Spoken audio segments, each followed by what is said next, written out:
What is going on, you savage? Welcome to the show. I'm kind of stoked for today's episode because it's probably long overdue, right? It's a topic that I've not addressed directly, and I'm going to today. We're going to talk about money. Yeah.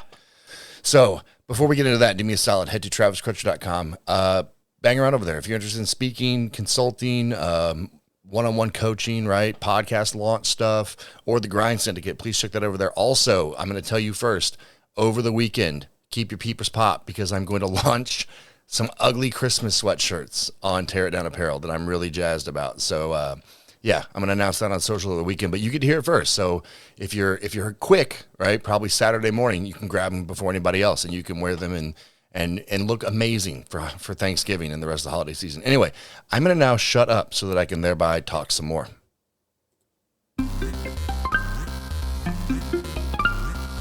Welcome to Not Sorry with Travis Crutcher, the show where Travis will say some things that might trigger you, offend you, make you laugh, or even motivate you.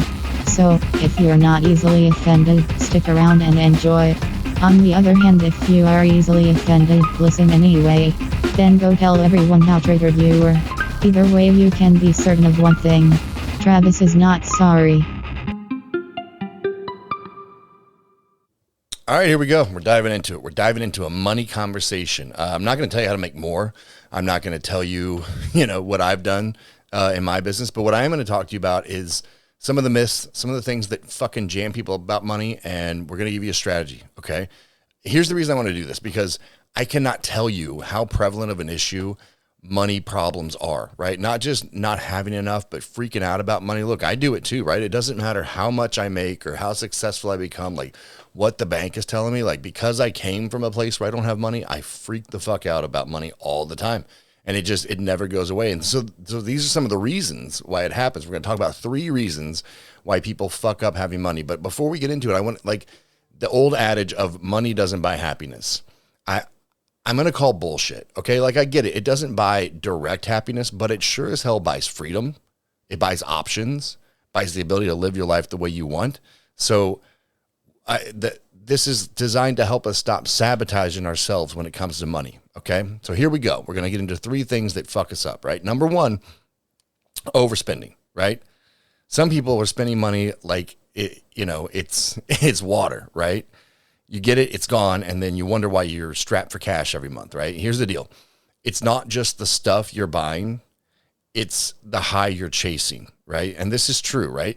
You're chasing spending money because it gets you dopamine, okay? You're using spending as a numbing agent, like a drug. Like if you're stressed out or you're anxious and that buy now button is right there, right? You just click it like, oh, fuck, I feel better, right?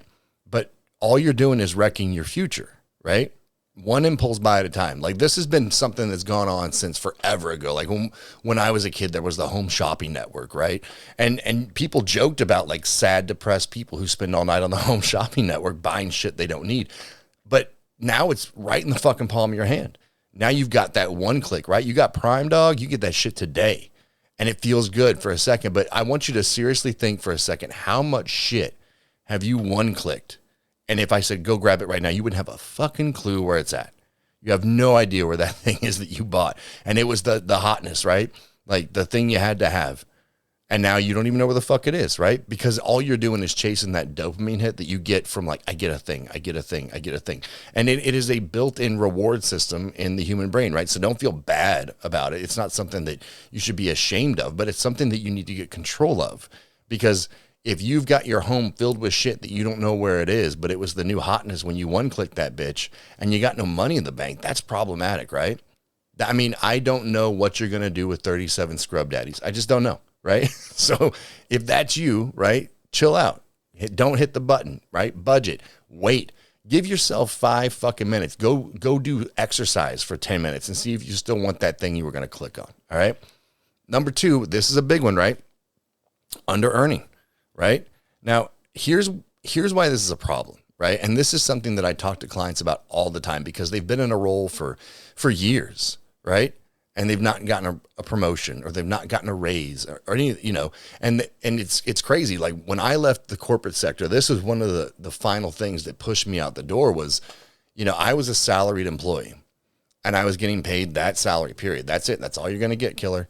And I think once a year there was a bonus structure. But anyway, But I had hourly employees, right, that worked beneath me, not beneath, you know what I mean. Don't get fucking triggered over a word.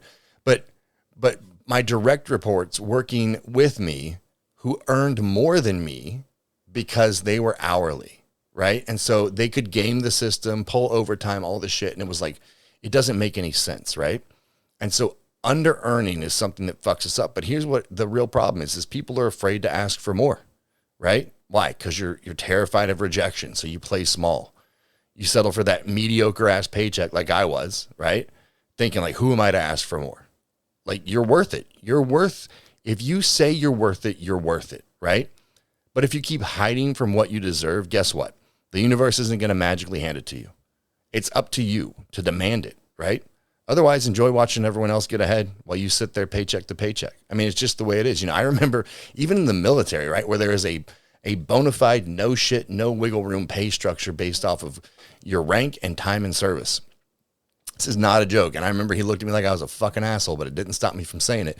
The day that I got promoted to Sergeant E5, the fucking day, right? I pinned that shit on. I walked into the company office, like the front of the company area, and my first sergeant, Johnny Blue, right? Johnny Blue standing right there. He's like, congratulations, Crutcher. I was like, fuck yeah, thanks for sergeant. When you sending me the board for staff sergeant?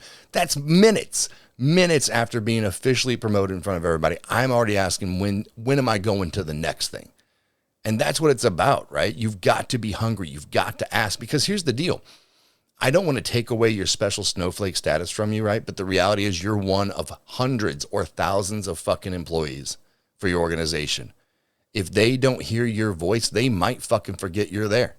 Don't be another cog that just turns endlessly doing the same thing over and over again, never getting anywhere. Speak up. Ask for more. If you know you fucking deserve it, ask for more. What's the worst that's going to happen? They say no? Well, fucking there is no when it comes to that. It's not right now. You come back in a month and ask again. So that's the second one, under earning. Don't fucking sell yourself short. And that leads us to number 3, right? Feeling unworthy of financial success. Boy, I can relate to this one. And if you've heard me, speak live or even on some of the shows I kind of dip into a little bit, like coming from the background I came from where we didn't have a lot, right? We got by, but boy, we didn't have much. And I grew up, this is a true story I'm going to share with you now. A few people actually know this, but I've not shared it with the whole planet. By the time I was like 9 years old, I had convinced myself, like I had told myself a story that ice cream sandwiches probably suck. This is true. I had told myself a story that ice cream sandwiches probably tasted terrible because all the kids who had money either got fruit roll-ups or ice cream sandwiches at lunch, right? And so I told myself, oh, this is probably fucking foul. Like, look, it looks like shit anyway. Who would want that? It's terrible, right? And it wasn't until, I'm not fucking joking, until I was 36 years old that I was like, fuck it, I'm going to try one, right? Like 36, guys, 36 years old. And I'm like, I'm going out on a limb here trying an ice cream sandwich, right? And I was like, holy shit, these things are amazing. But from the time between 9 and 36, I fucking sold myself this narrative that I wasn't worth these things, right? And I would give other people sound advice, man. I'd be like, you should go after that. You deserve it. You've worked hard for financial success, right? And meanwhile, I'm like, but that's for them, right? Because I had developed this mindset of that's for them, not for me. Growing up, when I grew up, like Reebok pumps, that's for them, not for me, right? Tommy Hilfiger shit, that's for them, not for me. Doc Martens, that's for them, not for me. And any of that shit that I had, it's because I worked. I had a job and I bought it for myself. My family wasn't paying for that shit. And I know some of you have a twisted up relationship with money. You grew up thinking the same thing, right? Or on the other flip, right? You grew up hearing that money's the root of all evil. Rich people are greedy, right? So that when the chance comes to get financially successful, you tank it, right? You sabotage your wins, you blow deals because deep down you think you're not supposed to be that person. But here's the truth. Money just makes you more of who you are already. This is fucking true. You show me where you're spending your money, I can tell you what kind of fucking human you are, right? So if you're a good person, though, you're a good person with cash. If you're an asshole, you're a rich asshole. It's very simple, right? I mean, like, I do good things with my money on purpose. I feed into other people, right?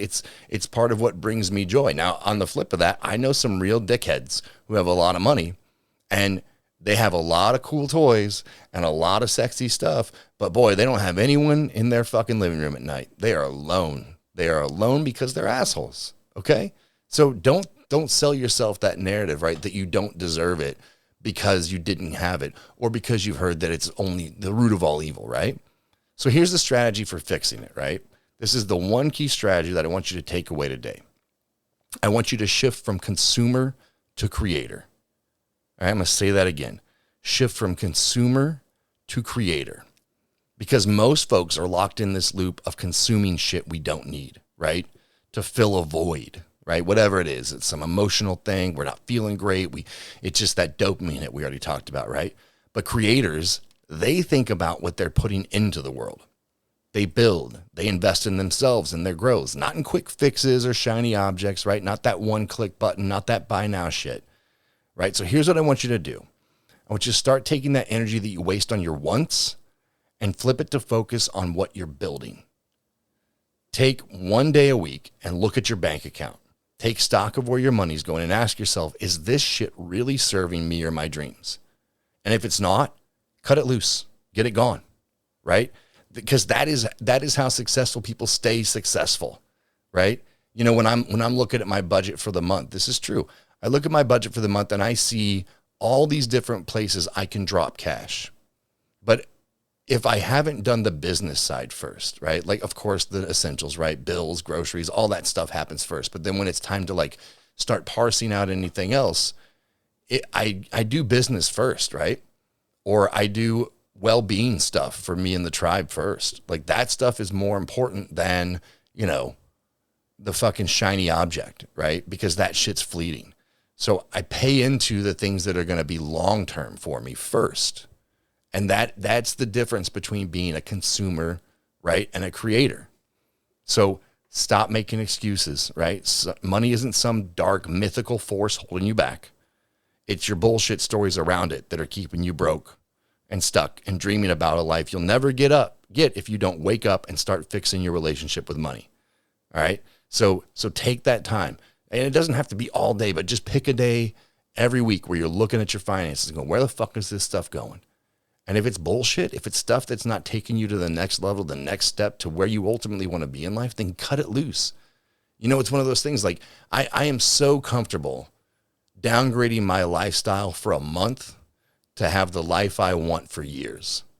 You got to get comfortable downgrading so that you can have a long-term upgrade, right? Like I am a habitual downgrader for myself so that my kids are upgraded, right? I downgrade my shit so that my wife is upgraded. I downgrade my shit as much as I need to and still be successful and not feel fucking disenfranchised with my existence so much because I'm worried about that legacy shit, right? I'm worried about when I'm gone. Like, fuck the success of the business, fuck everything else. Like, what does it look like when I'm out, when the planet says, see you, bye, right?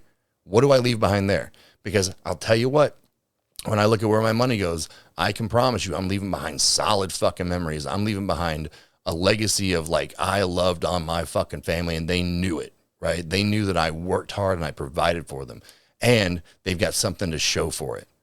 So that's how long-term you're thinking, to the last second, not this week, not paycheck to paycheck. You need to start thinking big fucking picture, legacy shit. All right. Undo these broken fucking notions you've got around money. Anyway, that was it. Long overdue. I talk about this stuff with clients all the time. I know that it is a pressing issue for almost all humans all the time, right? If there is one thing that worries people across the board consistently, it's cash. So try that strategy. Get out of those 3 bad habits and then have a killer fucking weekend, you guys. And I will talk to you later.